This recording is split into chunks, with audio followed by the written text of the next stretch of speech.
আমার এই ব্যাগখানা অনেক আগে হারিয়ে গেছিল। আমি কোম্পানির থেকে আমার কোম্পানির কাজের ফেরত পথে মাকে প্রণাম করতে এসেছিলাম। কিছু সময়ের জন্য আমার এই ব্যাগ হারিয়ে গেল। আজকে আবার আমি পুনরায় এটা পেলাম।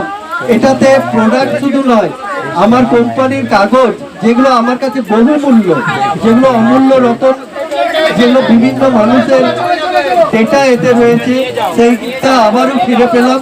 আমি খুব খুশি হলাম।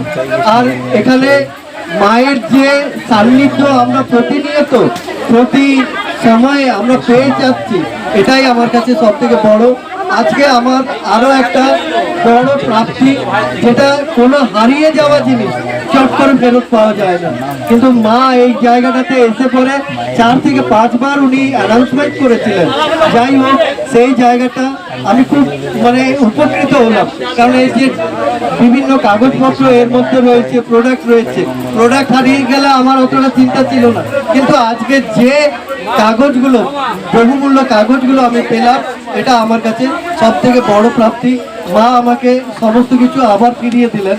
মা এরকম করে আমার যে কোম্পানিতে আমি রয়েছি, আমার সাথে যে রয়েছে, তাদেরকে আমি অনেক দূর যেন এগিয়ে নিয়ে যেতে পারি, এটাই আমার সব থেকে সার্বিক। চুপ করে একবার এই বাবা, আমি বলি না মায়ের স্থানে কেউ মরে না। দেখবে যখন বৃষ্টি হয়েছিল, মায়ের স্থান যখন কাদা ছিল, অনেক ভক্ত অনেকবার পড়ে গেছে। পড়ে যাওয়ার পরও তার অনেক কাজ হয়েছে। পড়ে যাওয়ার পর হাত ভালো হয়েছে, কোমর